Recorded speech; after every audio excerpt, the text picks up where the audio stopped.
त्या 7 एक्झाम्पल मध्ये कोणाला काय अडचण आली का हो?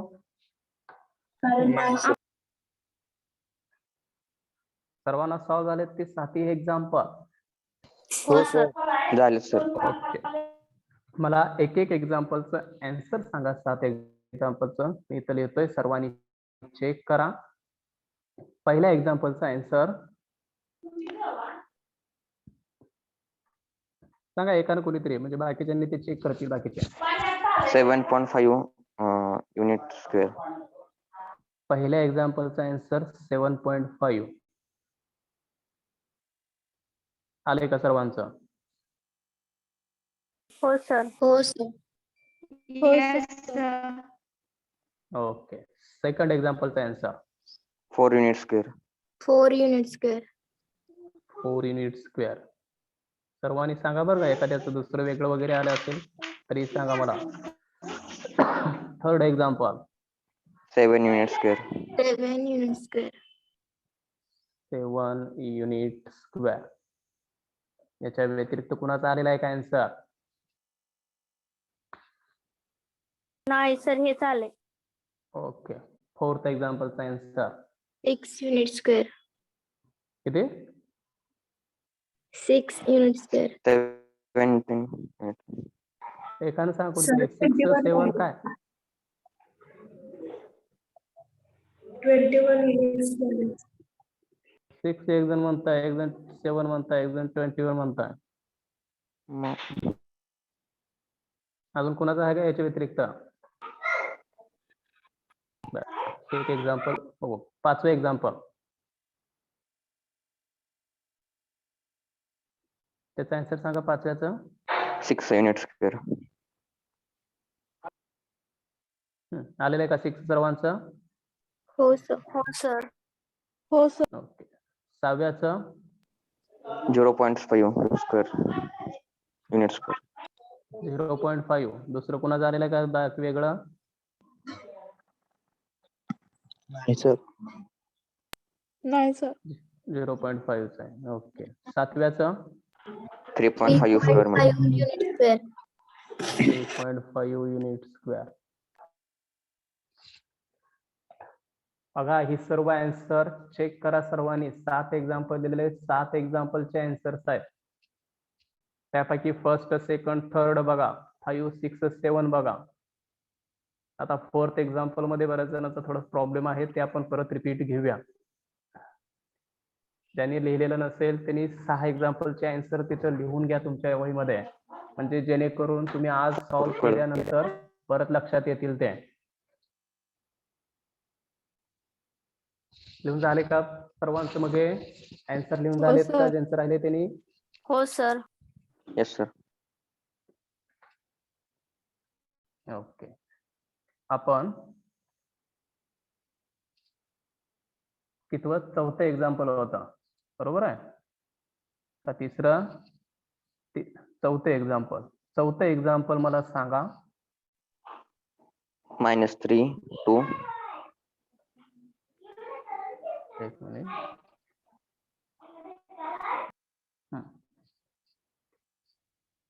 पहिला पॉइंट -3. -3 2. ओके, दूसरा पॉइंट 1 8. 1 8. Third point 2 1. 2 1. हे 3 पॉइंट दिलेले होते तुम्हाला ट्रिअँगलचे, आणि याचा एरिया तुम्हाला फाइंड आउट करायला सांगितला होता. मग आपले रेग्युलर स्टेप घेऊया. सुरुवातीला आपण हे दिलेले तिन्ही पॉइंट त्यांना नोटेशन देतोय. पहिल्या पॉइंटला नोटेशन दिलं मी -3 2. सेकंड पॉइंटला नोटेशन दिलं 1 8. अँड थर्ड पॉइंटला नोटेशन दिलं 2 1. These are 3 vertices of the triangle. म्हणजेच ते ट्रिअँगल, कोणता ट्रिअँगल तयार झाला होतो? ABC. ABC, बरोबर आहे. ABC आपण नोटेशन दिल्यामुळे तो ट्रिअँगल तयार झाला, ट्रिअँगल ABC. मग लिहायचं खाली area of triangle ABC equal to 1/2 into काय असतो डिटर्मिनंट मध्ये फॉर्म्युला तो x1 y1 1 y1 y2 y3 1 1 1. Okay. या पद्धतीनं तो फॉर्म्युला असतो 3 पॉइंट आणि लास्ट कॉलम 1 1 1 चा. या पद्धतीनं ट्रिअँगलचा एरिया आपण लिहिला. आता इक्वल टू व्हॅल्यू टाकूया 1/2 इंटू डिटर्मिनंट. काय पहिला पॉइंट काय आहे हो? -3 2 बरोबर आहे. खाली त्याच्या दुसरा पॉइंट -1 1 1 8 1 8 1 8. तिसरा पॉइंट 2 1 2 1 3 पॉइंट एका खाली एक त्या पद्धतीनं टाकतोय आपण. आणि तिसरा कॉलम काय लिहितोय 1 1 1 1 1. या पद्धतीने आपण तो डिटर्मिनंट लिहितोय. आता हे सॉल्व्ह करूया. 1/2 इंटू कर्ली ब्रॅकेट घेतोय आपण. 1/2 इंटू कर्ली ब्रॅकेट. सांगा फर्स्ट एलिमेंट -3 -3 आणि त्याचा मायनॉर घ्यायचा आहे. मायनॉर म्हणजे तो रो आणि कॉलम सोडून द्यायचा. राहिलेलं जे असेल ते डिटर्मिनंट मध्ये टाकलं का आपल्याला त्याचा मायनॉर असतो. सांगा काय आहे. तिथं 1 8 लिहिलंय ना, तिथं तुम्ही होमवर्कला 7 -1 दिलंय. बघा सर्वांनी चेक करा. पॉइंटच दुसरे सांगताय कसं सांगताय काय. पॉइंट एकदा चेक करा परत एकदा.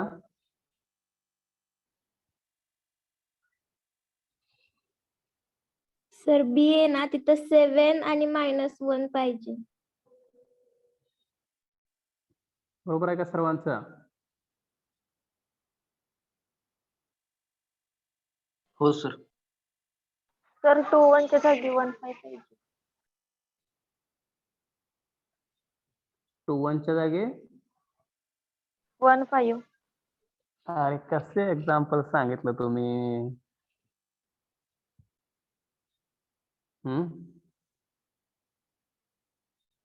एक्झाम्पल तुम्हाला सांगता येत नाही का?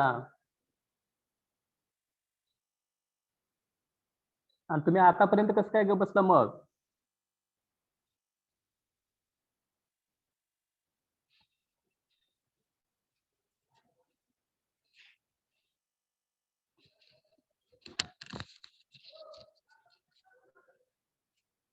पॉइंट लिहिले हे केलं सुरुवातीपासून. आता कोणकोणत्या स्टेप झाल्या बघा.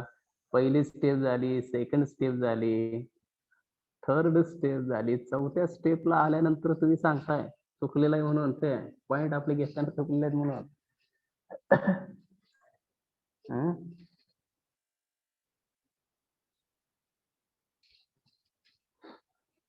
परत एकदा मला पॉइंट सांगा सर्व व्यवस्थित. क्वेश्चन सांगा. ब्रॅकेट मध्ये -3 2 हा एक सांगा -3 2 आणि दुसऱ्या बाकीच्यांनी चेक करा ते पॉइंट क्वेश्चन मधले तेच एक्झाम्पल दिलंय का मी. हा दुसरा पॉइंट 7 -1 हा. तिसरा पॉइंट 1 5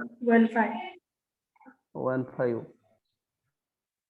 सर तिथं 2 पाहिजे, -2 नाही. पहिल्या याच्यामध्ये 2 पाहिजे. हा. बरोबर आहे का आता? हो हो सर. -3 2 7 -1 1 5 हेच आहे का एक्झाम्पल? हो सर. ओके ठीक. परत घेऊया आपण. सुरुवातीला तिन्ही पॉइंट लिहा. लेट फर्स्ट पॉइंट ए न डिनोट करतो मी -3 2 कॉमा. दुसरा पॉइंट कशाने डिनोट करूया? बी. बी न. बी ऑफ काय असेल मग? 7 -1 7 -1. And third point C of 1 5. मी दिलेले तिन्ही पॉइंट ए बी सी या नोटेशन न घेतोय, डिनोट करतोय. तुम्ही पी क्यू आर घेऊ शकता, एक्स वाय झेड घेऊ शकता. आपण कोणत्याही पद्धतीने लिहू शकतोय ते पॉइंट. जर पी क्यू आर घेतले तर कशाचा एरिया आपल्याला फाइंड आउट करावा लागेल व ट्रिअँगल काय तयार होईल?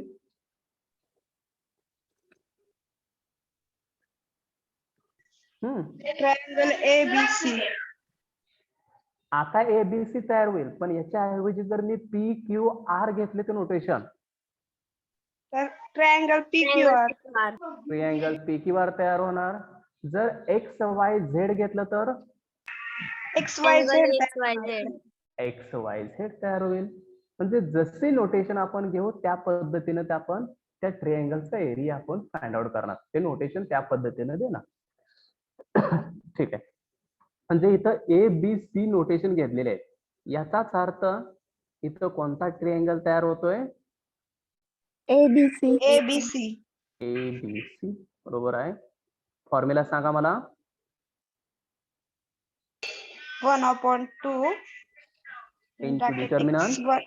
X1 Y1 X2 Y2 हा, X3 Y3. ओके. 3 पॉइंट्स टाकायचे आणि त्याच्या पुढचा कॉलम जो असेल तिसरा कॉलम तो 1 1 1 घ्यायचा. म्हणजे फर्स्ट रो तयार होईल X1 Y1 1, सेकंड रो तयार होईल X2 Y2 1, थर्ड रो तयार होईल X3 Y3 1. या पद्धतीने आपला तो फॉर्म्युला आहे एरिया ऑफ ट्रिअँगल फाइंड आउट करण्याचा. आता नेक्स्ट स्टेपला काय करावं लागेल आपल्याला? पॉइंट टाकावे लागतील. त्यामध्ये सांगा, त्यामध्ये पॉइंट टाकून मला. First point -3 -3 to first point. 2 त्याच्याच खाली सेकंड पॉइंट 7 minus 1. त्याच खाली One, थर्ड पॉइंट 1 5 1 5 आणि तिसरा कॉलम काय असेल? 1 1 1. मी तिन्ही पॉइंट एका खाली एक लिहिले. त्या 3 पॉइंटना आपल्याला 2 कॉलम तयार झाले. तिसरा कॉलम जो असेल तो 1 1 1 आपल्या फॉर्म्युलेनुसार लिहिला. आणि आता फक्त हे डिटर्मिनंट जे आहे 3/3 ऑर्डरचा डिटर्मिनंट तयार झाला, तो आपल्याला एक्सपांड करायचा आहे. आता कशा पद्धतीने एक्सपांड करायचं आहे ते बघूया. Equal to 1/2 in curly bracket. आता 3/3 एक्सपांड करत असताना आपण फर्स्ट रो जो आहे त्या डिटर्मिनंट मधला त्यातले हे 3 एलिमेंट, ते 3 एलिमेंट घेतोय आणि त्या प्रत्येकाचा मायनॉर घेतोय. आता प्रत्येकाचा मायनॉर घेताना आपण ते रो आणि कॉलम हाईड करून जे येतं त्याला आपण मायनॉर म्हणतोय. आणि साइन कसे असतात? पहिलं साइन कसं? Plus plus plus. दुसरं मायनस मायनस. तिसरं प्लस प्लस. म्हणजे अल्टरनेटिव्ह साइन पुढे घेत जायचं आहे आपल्याला. आता पहिली व्हॅल्यू प्लस मधली घेतोय आणि जे पहिला एलिमेंट आहे तो काय आहे? -3. -3 मी आहे असा एलिमेंट टाकला आणि कारण त्याच्या बाहेर आपलं प्लस ऑलरेडी होतं. आता तो रो आणि कॉलम सोडून दिला तर काय राहतं तिथं? -1 ओके. डिटर्मिनंट -1 1 5 1 हा झाला पहिला त्याचा मायनॉर. या -3चा तो मायनॉर आहे. आता दुसरी व्हॅल्यू इथं घेताना -2. मायनस आणि एलिमेंट कोणता इथं? 2 आहे. आता हा 2 असणारा रो आणि कॉलम सोडून जे मिळतं तो आपला त्या 2 चा मायनॉर असतो. 7 बरोबर आहे. 7 1 1 1 हे मिळालं आपल्याला. आता तिसरी व्हॅल्यू +1 आहे इथं 1 1 घेतलं आणि तो 1 असणारा रो आणि कॉलम सोडून दिला 7 7 minus 1, 1, 5. 1 minus 1 5. बरोबर आहे 7 minus 1 1 5 हा डिटर्मिनंट म्हणजेच हे 3/3 च हे एक्सपान्शन झालं. त्यानंतर मी हा ब्रॅकेट कंप्लीट करतो. 1/2 नंतर जो कर्ली ब्रॅकेट टाकलेला आहे तो लास्टला कंप्लीट केला. त्या दोन कर्ली ब्रॅकेटच्या मध्ये आपण तो मधला डिटर्मिनंट एक्सपांड करतोय म्हणजे डिटर्मिनंटची व्हॅल्यू काढतोय आपण. आता 3/3 च एक्सपान्शन झाल्यानंतर आपल्याला इथं 2/2 मध्ये डिटर्मिनंट मिळत गेले आणि हे 2/2 ऑर्डरचे डिटर्मिनंट कशा पद्धतीने आपण सॉल्व्ह करतोय cross multiplication. Cross Cross multiplication. बरोबर multiplication. आहे प्रत्येकाला आपण क्रॉस Cross मल्टिप्लिकेशन घेतो. multiplication. आता ती स्टेप करूया. सुरुवातीला which is equal to 1/2 in curly bracket सांगा व्हॅल्यू -1 Minus 1 multiplied by 5. आणि 1. हे -1 -5 मल्टिप्लिकेशन.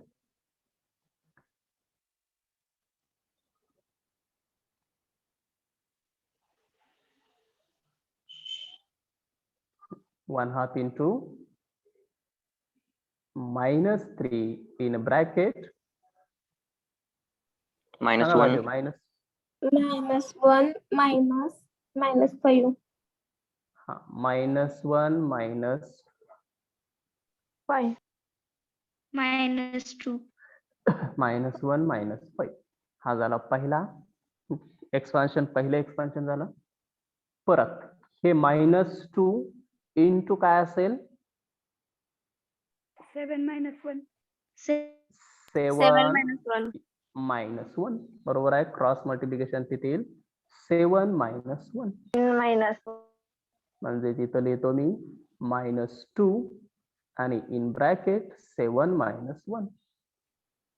आता प्लस थर्ड एलिमेंट कोणता आहे तर 1 1. आणि त्याच्या मायनरचं मल्टिप्लिकेशन काय होईल याचं 35 minus 35 minus 1. 35 minus -1 minus असेल. 35 minus -1 असेल म्हणजेच इथे येईल 30 सॉरी पहिला काय असेल 1 35 minus -1 ब्रॅकेट कंप्लीट आणि लास्टला कर्ली ब्रॅकेट ही कंप्लीट केला. आता हे सिम्प्लिफाय करूया. Which is equal to 1/2 into curly bracket -3. आता एक एक ब्रॅकेट हे सिम्प्लिफाय करायचं आहे. हा ब्रॅकेट आणि हा ब्रॅकेट तिन्ही ब्रॅकेट सिम्प्लिफाय करायचे आहेत आपल्याला. सांगा पहिला bracket -6 -2 into second bracket 6. 6. Plus 1 into third bracket Minus 36. 36. -36 येते का 36 positive. 36 येते. कारण 35 मायनस 1 आहे. ते मधलं मायनस मायनस काय होईल मल्टिप्लिकेशन मध्ये Plus. Plus. होईल म्हणजे 35 प्लस 1 36 मिळणार. Bracket complete. आता 1/2 इन कर्ली ब्रॅकेट या दोन्हीचं काय असेल मल्टिप्लिकेशन Multiplication. मल्टिप्लिकेशन आणि या दोन्हीचं मल्टिप्लिकेशन. ब्रॅकेट मध्ये एक व्हॅल्यू आहे ब्रॅकेटच्या बाहेर एक व्हॅल्यू आहे त्या दोन्हीचं मल्टिप्लिकेशन. सांगा पहिलं मल्टिप्लिकेशन हे 18. Minus 18. $18 sir. प्लस 18 कसं तुम्ही चेक करताय. Plus 18 sir. Plus 18. जर व्हॅल्यू निगेटिव्ह पॉझिटिव्हचं मल्टिप्लिकेशन समजत नसेल तर कॅल्क्युलेटरचा यूज करा. कॅल्क्युलेटर वरती -3 टाका इंटू टाका मल्टिप्लायचं साइन त्याच्या पुढे -6 टाका आणि इक्वल टू करून बघा. किंवा आपल्याला माहित आहे आपण सुरुवातीला सांगितले 2 निगेटिव्ह असतील तर काय असतं पुढं multiplication Positive. Positive. Positive. Plus. 3 निगेटिव्हचं मल्टिप्लिकेशन निगेटिव्ह निगेटिव्ह. 4 निगेटिव्हचं Negative. मल्टिप्लिकेशन परत पॉझिटिव्ह. पॉझिटिव्ह. एक निगेटिव्ह असेल तर मल्टिप्लिकेशन मध्ये निगेटिव्ह. निगेटिव्ह म्हणजे एक निगेटिव्ह असेल तर निगेटिव्ह, 3 निगेटिव्ह असतील तर निगेटिव्ह, 5 निगेटिव्ह असतील तर निगेटिव्ह, 7 वेळा निगेटिव्ह असेल तर निगेटिव्ह. म्हणजे जे ऑड वेळा जर निगेटिव्ह साईन आलं तर त्यांचं मल्टिप्लिकेशन काय असणार? निगेटिव्ह असणार.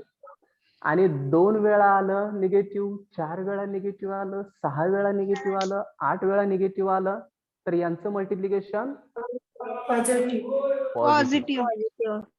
लक्षात येत आहे? ऑड वेळा निगेटिव्ह आलं तर निगेटिव्ह, इवन वेळा निगेटिव्ह आलं तर पॉझिटिव्ह घ्यायचं. या पद्धतीनेही लक्षात ठेवू शकतात. इथं आता 2 वेळा निगेटिव्ह आले, मग काय असेल इथं? पॉझिटिव्ह. पुढच्या याच्यामध्ये 1 वेळा निगेटिव्ह आलंय, काय असेल मल्टिप्लिकेशन? -12. बरोबर आहे, -12. परत इथं Plus निगेटिव्ह 30. नाहीये, प्लस त्यामुळे डायरेक्ट Plus 36. +36 येणार. ओके, आता सिम्प्लिफिकेशन करूया अजूनही. 1/2 इन कर्ली ब्रॅकेट 18 - 12 प्लस 42. 36 येते का बघा सर्वांचं? 42. 42. कॅल्क्युलेटर वरती करू शकता किंवा आपले हे सिंपल कॅल्क्युलेशन आहेत सर्व. आणि 42 ला या बाहेरच्या 2 न काय करावं लागेल हो? मल्टिप्लाय का डिवाइड? डिवाइड. डिवाइड करावं करावं लागेल, कारण 1/2 इथं हे जर न्यूमरेटर मध्ये 2 असतं तर मल्टिप्लाय मध्ये, डिवाइडला 2 आल्यामुळे डिवाइड करायचं. काय येईल मग इथे त्याचा answer? 21 square. Area of 21 triangle square. ABC equal to 21 square unit किंवा युनिटचा स्क्वेअर.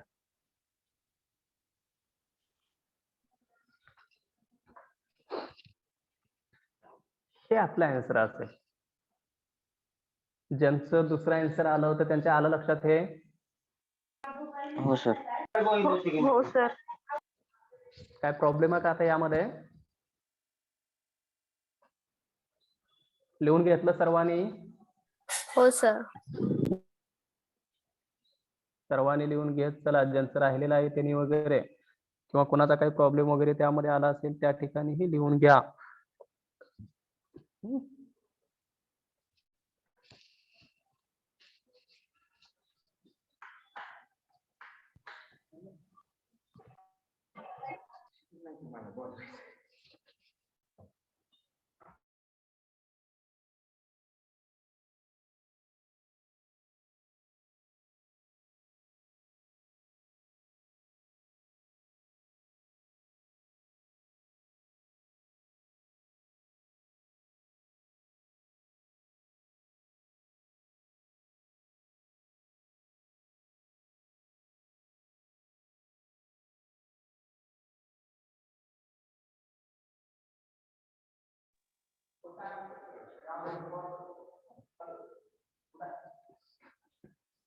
ठीक आहे. आता झाले का सर्वांचे एक्झाम्पल लिहून हे? हो. एरिया ऑफ ट्रायंगल कशा पद्धतीने फाइंड आउट करायचं आलं का लक्षात सर्वांच्या? फॉर्म्युला सांगा बघू मला एकदा परत. Area of triangle equal to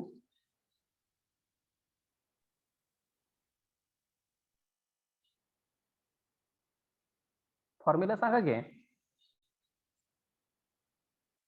x1 x2 1/2 सांगताय का नाही तुम्ही? Triangle ABC. हा, पूर्ण फॉर्म्युला सांगायचा, फक्त त्याचं डिटर्मिनंट लगेच x1 y1 म्हणायचं नाही. Angle triangle ABC 1/2 is equal to x1 1/2 म्हणायचं नाही परत. 2y2 x3 y3 y1 1 y2 y x2 y2 1 y3 y x3 y3 1 bracket complete. Bracket नाही, तो डिटर्मिनंट आहे. Area of triangle ABC equal to 1/2 into determinant x1 y11 x2 y21 x3 y31 एवढंच म्हणायचं आहे आपल्याला. डिटर्मिनंट म्हटलं का ते त्यामधल्या सर्व व्हॅल्यू लिहिल्या का ते डिटर्मिनंट ऍक्च्युली तो कम्प्लीटच झालेला असतो व्हॅल्यू लिहिल्यानंतर. पण डिटर्मिनंट कम्प्लीट आपल्याला म्हणायची गरज नाहीये. कोण सांगेल मग आता मी म्हटल्याप्रमाणे?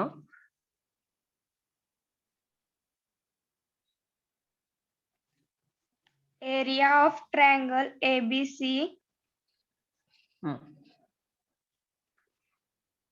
1/2 equal to determinant x1 y11 x2 y21 x3 y31.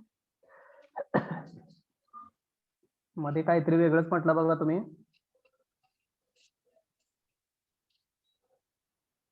नाही sir. Area of triangle ABC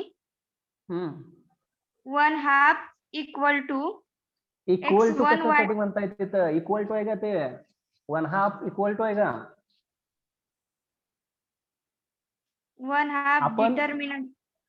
हा 1/2 डिटर्मिनंट म्हणा वाटल्यास किंवा 1/2 इंटू डिटर्मिनंट म्हणा.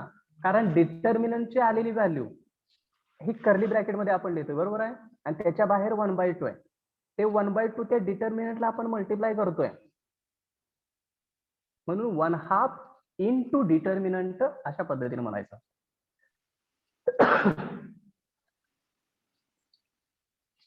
ठीक आहे. आता याच पद्धतीची अजून थोडीशी ऍडिशनल त्यामध्ये एक पार्ट आहे. तो कशा पद्धतीने आहे तेही एक्झाम्पल मध्ये थोडीशी बघूया. आता एक्झाम्पल पुढचं लिहून घ्या सर्वांनी. सांगतोय त्या पद्धतीनं. Find the area of triangle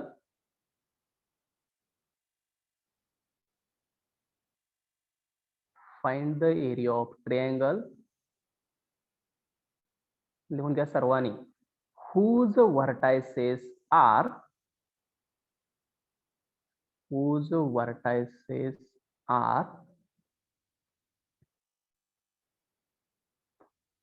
5 8 -2 1 and 1 4. Find the area of triangle whose vertices are 5 8 -2 1 and 1 4. हे 3 पॉइंट्स दिलेले आहेत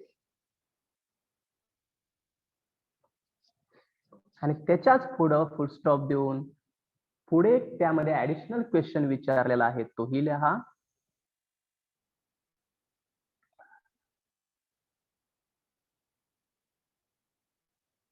interpret INTERPRET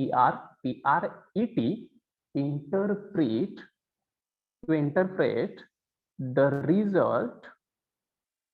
interpret the result geometrically.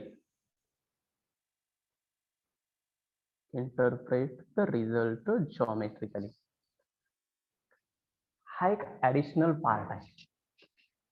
म्हणजे जो आपण एरिया फाइंड आउट करणार आहे तो एरिया आल्यानंतर त्या एरियाच्या व्हॅल्यूवरून आपण त्याच्यावरच निष्कर्ष काढायचा आहे आपल्याला.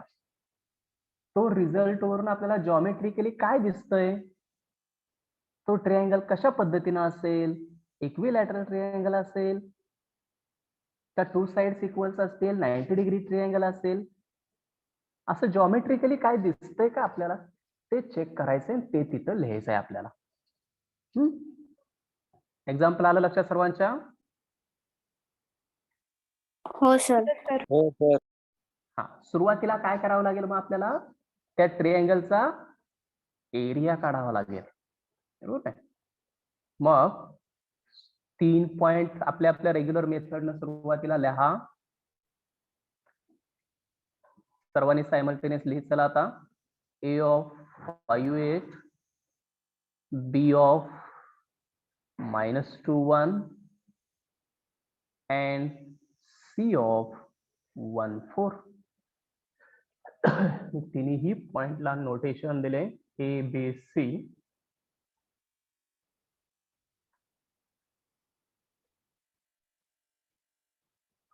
आता एरिया ऑफ ट्रिअँगल एबीसी चा फॉर्म्युला सर्वांनी लिहा.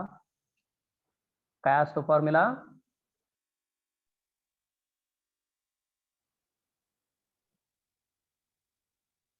One half into determinant x1 y1 1 x1 y2 x3 y3 1. Okay. Formula लिहिला.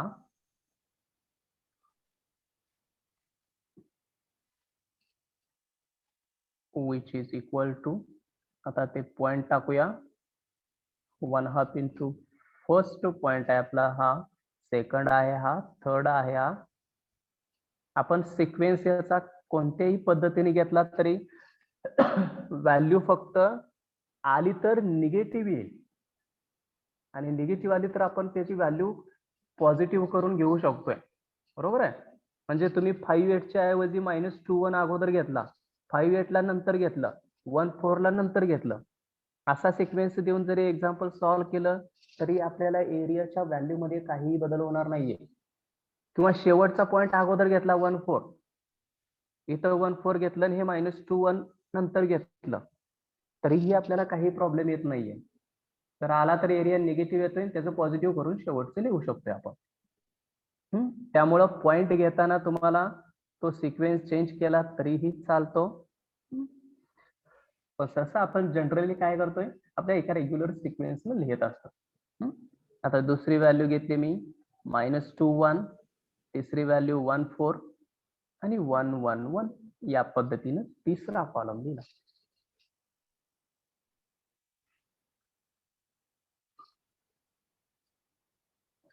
हे सॉल्व्ह करूया आता.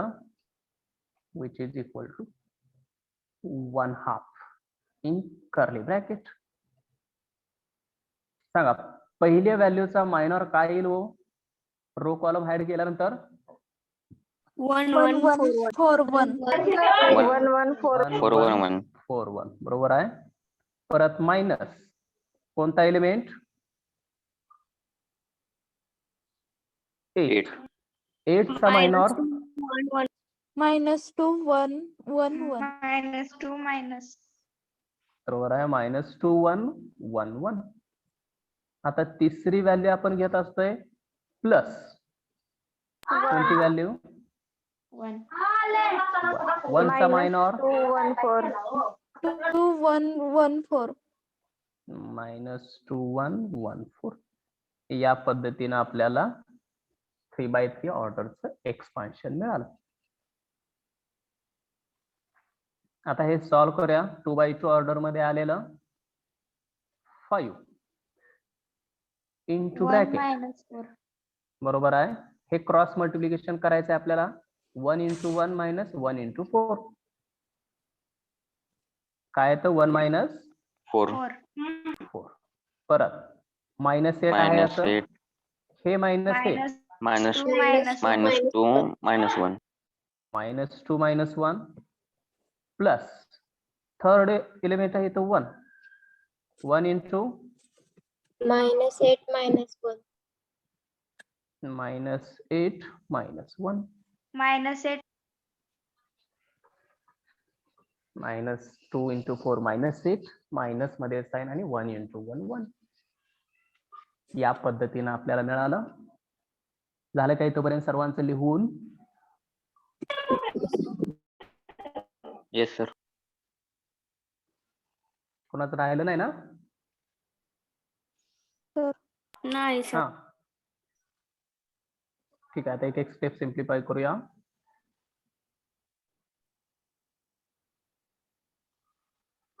which is equal to 1/2 into curly bracket पहिली व्हॅल्यू 5 into bracket -3 1 - 4 -3 -3 बरोबर आहे. -3 परत मायनस सेकंड बघा -8 -8 इंटू -2 आणि -1 चं सबट्रॅक्शन आहे, इथं मल्टिप्लिकेशन नाहीये. काय येईल? -2 -1 -3 हा -3 येईल. म्हणजे हे -8 इंटू काय असेल -3. आता पुढे इथं +1 इंटू हे कॅल्क्युलेशन ब्रॅकेटमध्ये -9. बघा ती सबट्रॅक्शन कुठं आहे, मल्टिप्लिकेशन कुठं आहे हे मात्र लक्षात आलं पाहिजे आपल्या. Bracket complete.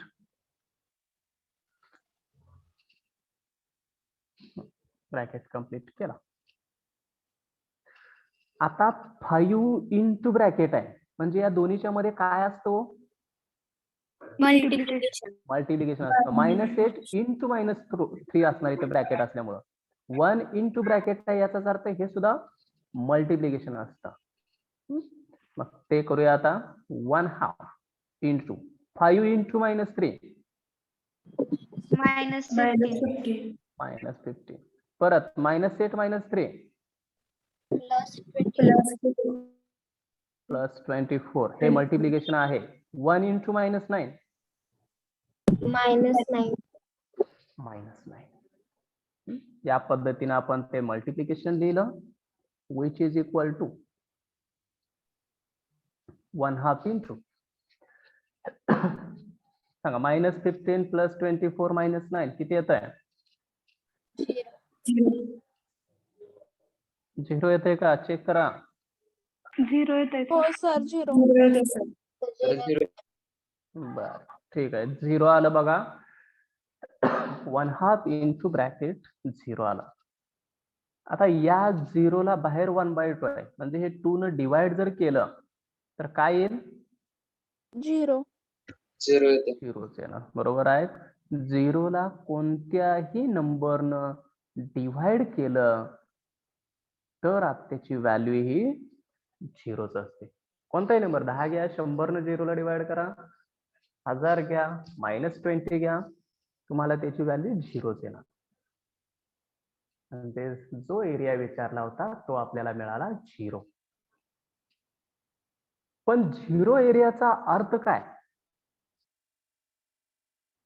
आता कोणताही ट्रिअँगल अशा पद्धतीने असेल, मोठा असेल किंवा खूप मोठा असेल, खूप लहान असेल, या पद्धतीनं कोणताही ट्रिअँगल कितीही लहान असला तरी त्या ट्रिअँगल मध्ये एरिया तयार होईल का हो?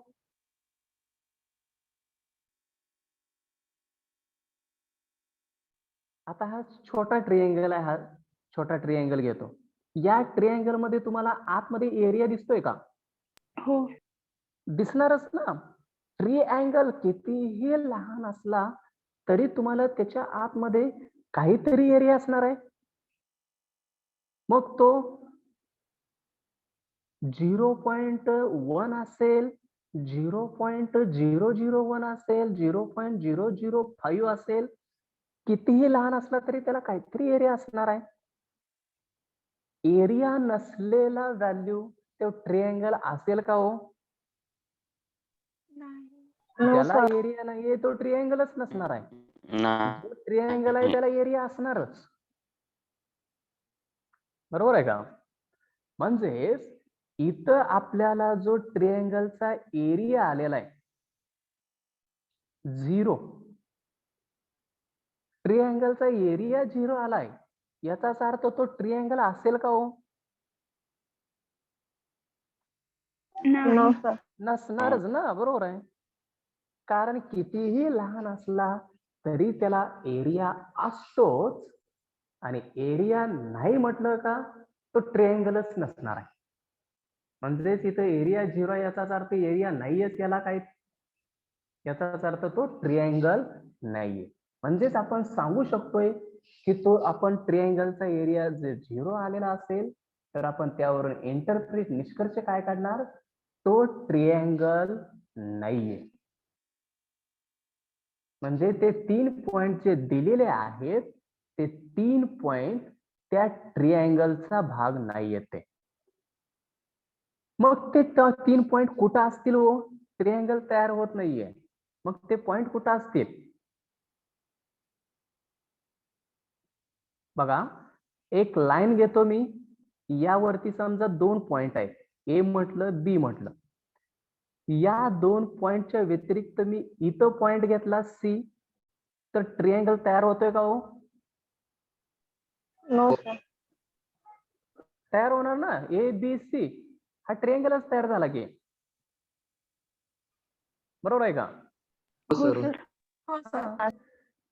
किंवा इथं घेतला सी, डी घेतला मी इथं, हा ट्रिअँगलच तयार झाला. किंवा इथं घेतला कुठंतरी मी, ई घेतला, तर ए बी आणि ई हा ट्रिअँगल तयार होणार का? होणार. म्हणजे कोणत्याही लाईन वरती हे 2 पॉइंट घेतले आणि तिसरा पॉइंट लाईनच्या वरती घ्या किंवा खाली घ्या. तिसरा पॉइंट लाईनच्या वरती घेतला काय आणि खाली घेतला काय, तुम्हाला त्या पॉइंट पासून 3 पॉइंट पासून ट्रिअँगल तयार होईल का? होणारच तो ट्रिअँगल. बरोबर आहे का? हो मी या लाईनच्या वरती पॉइंट घेतला तर असा ट्रिअँगल तयार होईल. खाली पॉइंट घेतला तर अशा पद्धतीने ट्रिअँगल तयार होईल. म्हणजे 3 पॉइंट जर एका सरळ रेषेत जर नसतील तरच त्याचा ट्रिअँगल तयार होतो. म्हणजे याच्या विरुद्ध बाजू काय असेल हो, तो ट्रिअँगल कधी तयार होणार नाहीये. 3 पॉइंट एका रेषेवर असतील तर. बरोबर. 3 पॉइंट हे एकाच रेषेवर जर असतील तर त्याचा ट्रिअँगल कुठून तयार होईल का हो? 3 पॉइंट जोडले तर नाही तेव्हा, कारण 3 पॉइंट जोडले तर आपण एक रेषाच तयार होते, तिथं ट्रिअँगलच तयार होत नाहीये. म्हणजे 3 पॉइंट एका रेषेच्या वरती असतील, वेगवेगळ्या ह्याच्यावरती असतील तरच ट्रिअँगल तयार होतोय. आणि जर ते 3 पॉइंट एका रेषेवर असतील तर मात्र ते तिथं ट्रिअँगल हा तयार होणार नाहीये. म्हणजे इथं ट्रिअँगलचा एरिया 0 आहे याचाच अर्थ इथं ट्रिअँगल तयार होत नाहीये. म्हणजेच ऍक्च्युअल ते 3 पॉइंट कसे असतील हो, एका रेषेवर असतील. बरोबर आहे? म्हणून मी लिहितो since area of triangle ABC is 0, therefore म्हणतो मी these 3 points are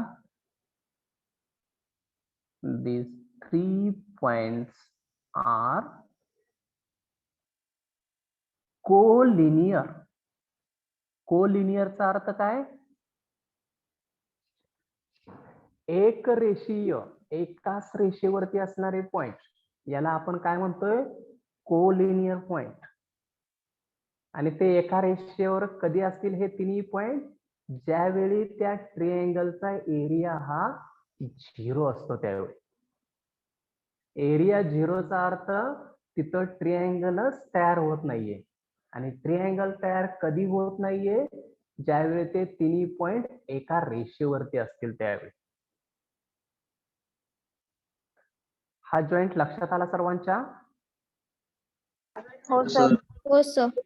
ट्रिअँगलचा एरिया 0 आला का त्याचं इंटरप्रिटेशन काय लिहिणार?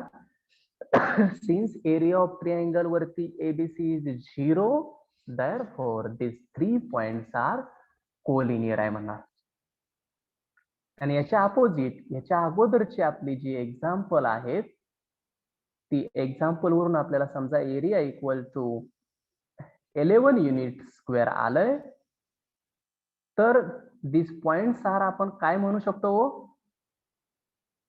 कोलिनियर म्हणू शकतोय का हे? No sir. म्हणजे त्याला म्हणणार नॉन कोलिनियर म्हणणार आपण याला. एक रेषीय आणि नैक रेषीय हा भाग आपला तर 10वी पर्यंत झालेला असतो तुम्हाला. तोच कोलिनियर आणि नॉन कोलिनियर. कोलिनियर म्हणजे एक रेषीय, नॉन कोलिनियर म्हणजे नैक रेषीय. म्हणजे ज्याच्यावरती ट्रिअँगलचा एरिया तयार होतोय, ट्रिअँगल तयार होतोय नॉन कोलिनियर पॉइंट असतील तर, आणि कोलिनियर पॉइंट असतील तर ट्रिअँगल तयार होत नाहीये. म्हणजे आतापर्यंतचे सर्व एक्झाम्पल जे आहेत, ओके थँक्यू, आतापर्यंतची सर्व एक्झाम्पल जी आहेत ती कशी होती, नॉन Non-collinear. कोलिनियर पॉइंटची होती, बरोबर आहे. आणि नॉन आताचं एक्झाम्पल कसं होतं, कोलिनियर. कोलिनियरचं होतं. कोलिनी. म्हणजे कोणतंही एक्झाम्पल आतापर्यंत घेतलं तर आपण त्याचं इंटरप्रिटेशन खाली लिहू शकू का हो, लिहिता येईल आपल्याला. हो सर. हा, जर एरिया ऑफ ट्रायंगल 7 आलं तर आपण त्याचं इंटरप्रिटेशन खाली काय लिहिणार सांगा मला बघू. These points are non-collinear. Non collinear, बरोबर आहे. एवढंच आपल्याला लिहायचं आहे खाली. आणि जर ट्रायंगलचा एरिया इक्वल टू 0 आला तर These points are collinear. Collinear, बरोबर आहे. हेच आपल्याला हे इंटरप्रिटेशन मध्ये लिहायचं आहे. इंटरप्रिटेशन जर विचारलं तर लिहायचं आहे, नसेल तर लिहायची काही गरज नाही. डायरेक्ट एरिया ऑफ ट्रायंगल विचारला तर तेवढंच लिहायचं आहे आपल्याला. जर नाही विचारलं तर इंटरप्रिटेशन देताना द्यायचं, एरिया आला असेल तर दिस पॉइंट्स आर नॉन कोलिनियर, आणि जर एरिया 0 आला असेल तर दिस पॉइंट्स आर नॉन कोलिनियर. या पद्धतीने आपण लिहिणार. आता अजूनही काही एक्झाम्पल मी तुम्हाला एक्सरसाइजला सेंड करतो. त्याचं इंटरप्रिटेशन वगैरे जिथं दिलं असेल, सांगितलं असेल त्या पद्धतीनं करा सर्वांनी. येईल का करता तुम्हाला आता एक्झाम्पलचे ते आन्सर दे. हो सर. ठीक आहे, इथं आपण थांबूया. राहिलेला जो पार्ट आहे तो आपण नेक्स्ट लेक्चरला टुमॉरो आपण घेऊया तो पार्ट.